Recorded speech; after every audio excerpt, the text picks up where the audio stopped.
So yeah, just Yeah, uh, and even touching on like, so the one part about marrying like a revert. So for our non-Muslim listeners, like a revert or a convert is someone who's recently converted to Islam.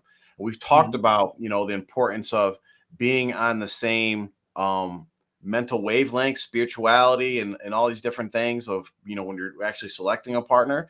And a constant thing that, especially living in the West, that people that may have been born and raised Muslim or Muslim for decades, the majority of their life, they'll run into situations where, maybe a potential spouse for them is a revert.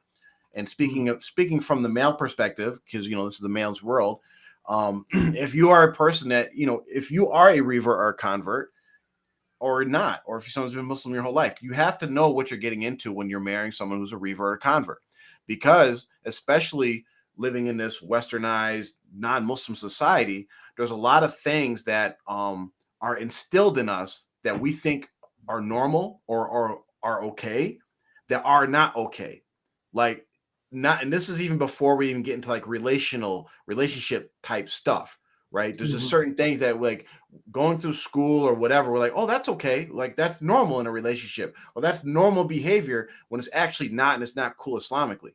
And you have to be prepared that this person is going to be learning as they go, right? It's pretty Mhm. much like, if we bring it to a sports analogy for our male listeners that know sports, you're pretty much picking up someone straight out of high school to play in the NBA, right? Mhm. They only got a little bit of experience. No one's been on their level. They've been better than everybody else, and now they're in the big leagues, right? And so Mhm. not only are they learning, you have enough stress with learning how to be in a relationship, Right. right? You could be someone, okay, say it's polygyny, right? You're someone who's experienced in a relationship, or you could be new to the relationship already. That's already a dynamic and issues you have to deal with being in just a new relationship with somebody.